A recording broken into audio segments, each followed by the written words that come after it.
Hello， 大家好，欢迎收看最新一期节目，我是小编。今天我们讲个富二代沉迷女色后败家的故事。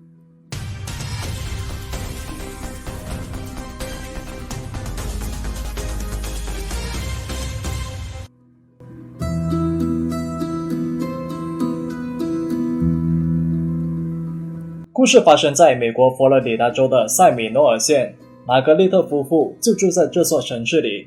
在遇到现任丈夫前，玛格丽特和前夫生下了大儿子杰森。与第二任丈夫结婚后，她又生下了2个儿子，分别是库迪和格兰特。而我们本期的核心人物就是这个小儿子格兰特。格兰特出生于1989年，他与2个哥哥的年龄差距很小，在母亲的管教下，他们一起长大，上同一所学校，还成为了最好的朋友和兄弟。毕业之后，格兰特和二哥库迪进入了相同的行业，都在医院工作。对于格兰特一家来说，他们的生活和收入水平是相当不错的。母亲玛格丽特不但是一家医疗保健公司的高管，还在当地和别人合作开了一个马厩，负责帮客户驯养赛马，偶尔还会主动牵头举行赛马活动。父亲也是一位不可多得的人才，是一位临床药剂师。格兰特的大哥在19岁时就从家里搬了出去，开始了自己的独立生活。但从收入水平和社会地位来说，玛格丽特一家已经超过了小镇上 99% 的邻居。但唯一美中不足的是，他们一家人的关系似乎并不怎么好。作为家里最小的儿子，格兰特性格非常的内向，不善于和外人打交道。除了2位兄长和几个童年伙伴外，几乎没有什么多余的朋友。每次碰到圣诞节这些日子，除了自己家人，几乎没有人会邀请格兰特出去聚会，更没有女孩子和他一起交往。你说格兰特过得好失败吧，也有道理，毕竟20多岁的人连女孩子的手都没摸过。但又好像不能说他失败，毕竟他是生活在一个条件相当不错的家庭里。和早早就独立的大哥不同，格兰特似乎从来就没有想过要离开父母独立生活。成年后的他仍然和父母住在一起，说的好听一点就是这孩子挺孝顺的，那说的不好听点就是这家伙就是在啃老。父亲很希望格兰特能够搬出去独立生活，之前下班回家后总会抽空找儿子谈话。父亲表示，我的要求呢其实很简单，我不要求你能够拿个诺贝尔医学奖回来让我们祖上冒新烟，但我希望你能够为你以后的人生考虑一下，认认真真为你的将来的家庭努力一下。可每一次说没几句，2个人就会直接吵起来。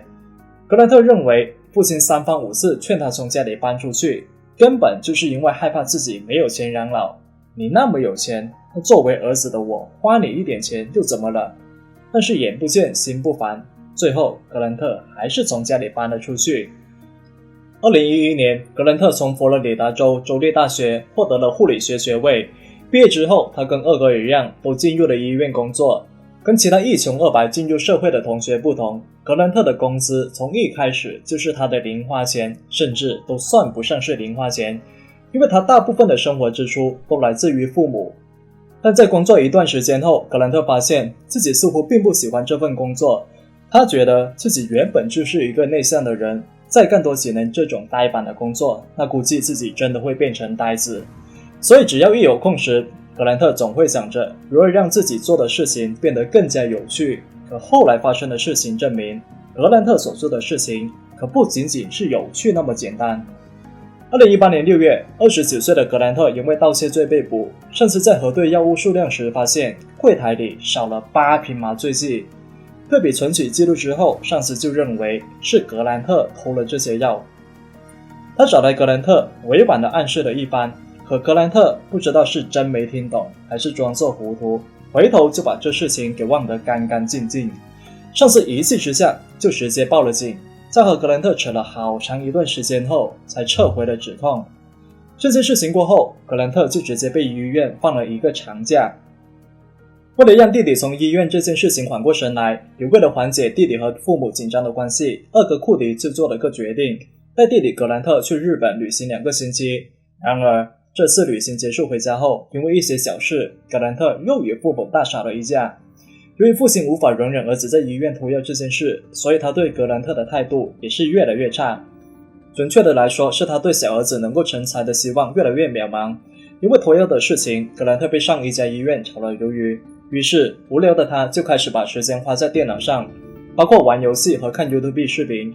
每当口袋里没钱时，他就会向父母要钱。父亲大人，母亲大人，我可是你们亲生的啊！如果父母拒绝，格兰特会转向自己的二哥求助，不管弟弟多么频繁的要钱，二哥库迪都不会拒绝。后来某一天，格兰特在玩游戏时，屏幕突然出现了一个很诱人的广告。点进去一看后，他发现自己来到了一个新世界，里面的人说话可好听了，尤其是女孩子，不管外面是严寒还是酷暑，都非常的热情，甚至热到经常脱衣服。在一次闲逛中，格兰特认识了一位来自保加利亚的女孩，这个女孩的网名叫做西尔维亚。虽然两个人从未在线下见过面，但被格兰特的超能力关怀之后，西尔维亚的声音还有动作总是能够让格兰特陶醉不已，以至于格兰特每天除了吃喝拉撒，就是等待西尔维亚上线和他1对1视频聊天。根据平台上的记录，有一段时间格兰特每天几乎要花费大约2500美元，而这只是为了观看西尔维亚的视频，还有给他打赏。在聊天时，格兰特还在这个网站的社区里撒谎说自己是一个成功的职业游戏玩家，这些小钱对他来说就是小意思。从最初的几十美元到几千美元，再到一次性就高达1万美元的打赏，格兰特几乎每一次都能够给西尔维亚一点小小的震撼。在一次又一次的震撼过后，格兰特身体的状态也是变得越来越差，眼神也是越来越空洞，不知道的人还以为他肾透支。几次接触下来之后，格兰特在西尔维亚身上花了20多万美元，但这笔钱大部分都来自于他的哥哥或者父母。除了在线上给西尔维亚打赏和观看付费视频，格兰特还会买一些情趣玩具还有情趣内衣给他，让他在视频通话中穿上。而每一次西尔维亚也是有求必应，毕竟像格兰特这么痴心的男人已经快要灭种了。在2018年年底时，为了给西尔维亚打赏，格兰特甚至开始偷刷父母的信用卡。收到信用卡账单之后，他的父母发现账户上多了一笔定期的600美元扣款。事情被发现之后，格兰特就向父母敷衍说，这笔钱是为了推广自己的游戏账户，为的就是吸引粉丝并且赚钱。而被格兰特这么一说，格兰特的父母也就没有继续追问。那先不说儿子成不成功，最起码他踏出了想独立挣钱的第一步。可很快他们就发现格兰特在撒谎。12月19号这天，格兰特从日本回到了美国，不料一回到家，凳子还没坐热，就和父母大吵了一架。父母直接禁掉了格兰特使用他们信用卡的权利，但格兰特死活不肯接受。你们那么有钱，我花一点钱又怎么了？争执期间，格兰特的二哥试图调解争端，但局势直接超出了他的控制。而最后，格兰特直接开车离去。母亲玛格丽特非常的担心，尤其是儿子的心理问题。权衡一番之后，他就拨打了911，把他们争吵的事情说给了警方听，并补充说儿子可能会自杀，因为在一则短信中，儿子说道：“我真的受够了一切，我要以自己的方式来解决这些问题。”不过好在格兰特并没有自杀，而是开车去了姑姑家。他在那里待了几天，姑姑回忆说，当时格兰特看起来很迷茫，很沮丧。在格兰特寄宿的这几天里，他把家里所有的枪支都藏了起来，就是担心格兰特一时冲动。几天后，姑姑收到了自己银行账户的消费账单，她惊讶地发现有一笔数百美元的消费被转到了一个没有见过的网络科技公司。追踪这笔资金的去向之后，姑姑发现原来是格兰特在偷花自己的钱。格兰特用这些钱在成人秀网站上与女主播聊天，每天晚上都要聊好几个小时。短短1个星期，叔叔、姑姑还有奶奶的银行账户全部无一幸免，他们都被格兰特盗刷。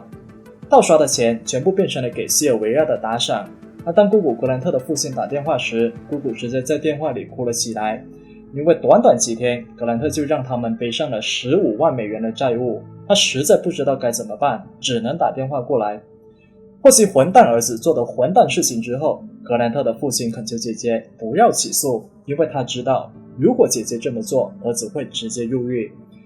格兰特父亲承诺会归还儿子偷走的钱，他的家人知道他们必须立即采取行动，所以在2018年圣诞节时，格兰特的父母还有二哥一起出现在格兰特公寓门口，父亲更是当面给他下发了最后通牒，你必须去医院接受治疗，戒掉网瘾，否则你就永远不用再回来了。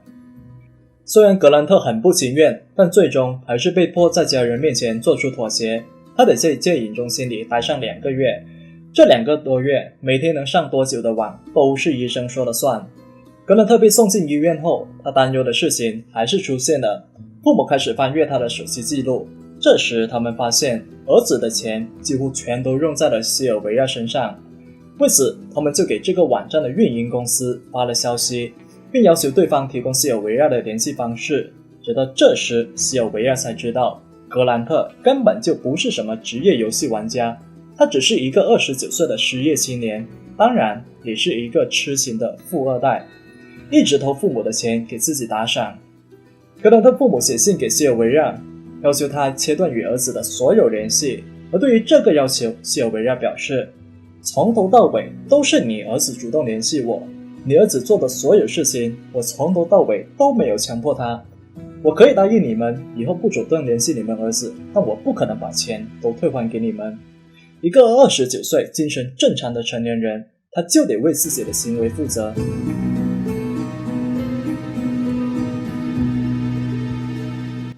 在戒瘾中心待了2个多星期之后，格兰特就回家了，他甚至没有完成一半的治疗，但他坚称自己已经康复了。2019年1月5号，在新的一年里，全家人坐在一起开了个家庭会议。格兰特的电脑主机每天晚上都会被拿出他的房间，锁在保险柜里。他们给格兰特制定了2019年的要求还有计划，例如如果他找到工作，不再盗刷家里人的信用卡，并且停止与女主播的交往，他将被允许和家人住在一起。父母甚至将这些要求全部写成了一份书面材料，而这对于一个即将30岁的男人来说，确实让他感到很没脸面。我堂堂30岁的人，居然还过着不如小学生的生活。而最终，格兰特还是同意了这份协议，并承诺会尽快找到工作。也许他觉得自己离开了家人的支持，自己就是个身无分文的乞丐。但是后来格兰特获悉，父母居然背着自己偷偷联系了西尔维亚，还把自己的真实情况说了出来。父母这种先斩后奏，甚至没有奏的做法，让格兰特觉得很不舒服。难道我就不要面子吗？在这里的卧室里，格兰特是越想越觉得不爽。此时的他再也听不进父母的意见了，他变得非常的愤怒，但是并没有直接在家人面前表现出来，只是觉得自己肚子里有一团火在燃烧着。起初格兰特表现得还比较克制，但时间一久，他还是无法忍受没有互联网的生活。他开始频繁地向母亲要回被没收的手机，也许是考虑到不能把儿子逼得太紧，所以母亲有时候会允许儿子使用1-2个小时的手机，然后再把手机收回来。但这件事情格兰特的父亲起初并不知道，直到1月24号星期四这天，父亲还是发现了。他觉得妻子的这种仁慈实际上是对儿子的不负责。当天父子2人的争吵再次爆发。晚上9点15分，格兰特的二哥库迪从医院下班之后就收到了10几条短信，全部都是父母发给他的。因为格兰特这家伙家里人又吵了起来，他给女友发的短信表示自己得先回家先处理弟弟这件破事。然而事实证明，库迪的这个选择是错的。第二天早上，同事发现库迪迟迟没来医院上班，按照他平时的习惯，他通常会比其他人早到半个小时，而现在同事却怎么也联系不上他。在问了库迪最亲近的几个人都找不到人后，同事决定报警。他们希望警方到库迪的住所进行搜查，因为这里面肯定出了什么问题。来到库迪住所门前，警方发现一切看起来都很正常，房门没有入室抢劫的痕迹，但房子却非常的安静，无论怎么敲门和按门铃都没人应答。无奈之下，2名警员通过技术手段打开了房门，结果一走进去就看到了库迪的尸体。当时他以胎儿式的姿势躺在一片血泊中，而在屋内另一侧，警员发现了格兰特的父亲。当时他仰面朝天躺在厨房地上一动不动。可到了这里，悲剧还没有结束，因为在书房的椅子上，警方发现了格兰特的母亲，也就是玛格丽特。她看上去像是在桌子上睡着了，但凑近仔细一看才发现她的脸部中了一枪。一屋三命，血腥的杀戮场景直接震惊了2名警员。除了勘察现场后，警方考虑了很多种可能性，包括是二儿子库迪杀了他的父母，然后结束了自己的生命，又或许凶手是大儿子杰森或者小儿子格兰特。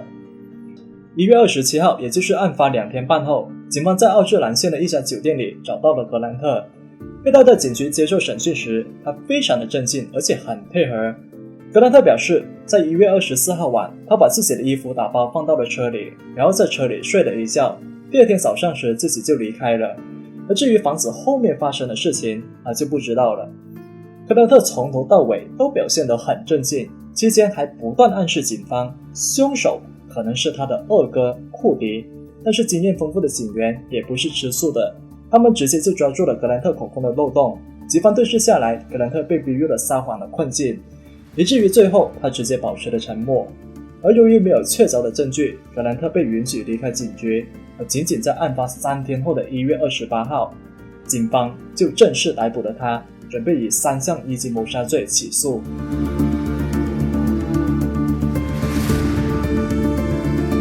2019年7月，法庭就召开了第一次庭审。法庭上，检方展示了格兰特卧室内的照片，尤其是他昂贵的电脑还有游戏设备。他们表示，案发房屋里没有任何东西被盗，也没有任何外人强行进入的痕迹。凶手是从家里面开始作案的。从案发时间上来看，二儿子库迪和大儿子杰森根本没有机会作案。有充足作案条件和作案动机的人只有格兰特、玛格丽特夫妇的小儿子。根据对案发现场的勘查，检方还原了案发的大致经过。第一个受害的人是格兰特的母亲玛格丽特，当时她在自己书房里看书。而接着格兰特的父亲下班回到家中，不料被后面的格兰特开枪袭击。而最后回到家的是格兰特的二哥库迪，他一回到家就遭到了射杀。在杀害自己3位至亲后，格兰特试图伪造一种外人闯入的紧急情况。庭审之中，检方出示了一项证据，那就是格兰特在网上写的一个帖子。这个帖子足足有8页之多。在帖子里面，格兰特发了很多牢骚，侧面表达了自己非常憎恨有极强控制欲的父亲。接着，格兰特的大哥杰森也出庭作证，他谈到了格兰特与父母之间的紧张关系，还有父亲在2019年年初和格兰特达成的协议。这份协议规定，格兰特不能继续和那个女主播联系，不然他将会被家族里除名。而这些证据都表明，格兰特有充足的作案动机。说完作案动机，检方又补充了作案条件，还有作案证据。根据警方的调查，在1月24号案发当晚11点半左右，格兰特用自己的电脑连接了父亲的手机，但是因为父亲的苹果手机设置了密码，所以格兰特就在自己的电脑上搜索如何解锁苹果手机密码。半个多小时后的凌晨12点，格兰特用手指指纹成功解锁了父亲的银行账户。1月25号凌晨3点，格兰特在自己的电脑上使用二哥的银行账户购买了视频秀网站上的消费币，然后和西尔维亚再度视频连线。视频中，格兰特向他表达了自己的思念，别人是一日不见如隔三秋，而我是一刻不见如隔三秋。结束聊天之后，格兰特又上网搜索了如何清除这些操作记录，但他万万没有想到的是，在警方的绝对实力面前，他的犯罪痕迹还是被翻了个底朝天。可格兰特的辩护律师却表示，开枪杀人的第一个前提是你得要有枪。可案发时，格兰特已经卖掉了自己的枪，也没法接触到住所内其他枪支，因为这些枪支早就被他的父母藏了起来。为了反驳格兰特的辩护律师，库迪的一个朋友就作证说，在库迪和他弟弟来访后不久，自己家里就不见了一把枪。他猜测这把枪可能就是用于谋杀案的那把枪。而在格兰特入住的房间里，警方就找到了一个手套，怀疑带回检局检测之后就发现上面有火药残留。而种种证据显示，凶手只可能是格兰特。经过8个小时的审议，陪审团就裁定格兰特在3起谋杀案中均有罪，他被判处终身监禁。当听到这个判决后，原本面无表情、事不关己的格兰特立即就露出了痛苦的表情，估计他一直以为自己在庭审结束后会大摇大摆走出法庭，继续和西尔维亚甜言蜜语。我是小渊，我们下期再见。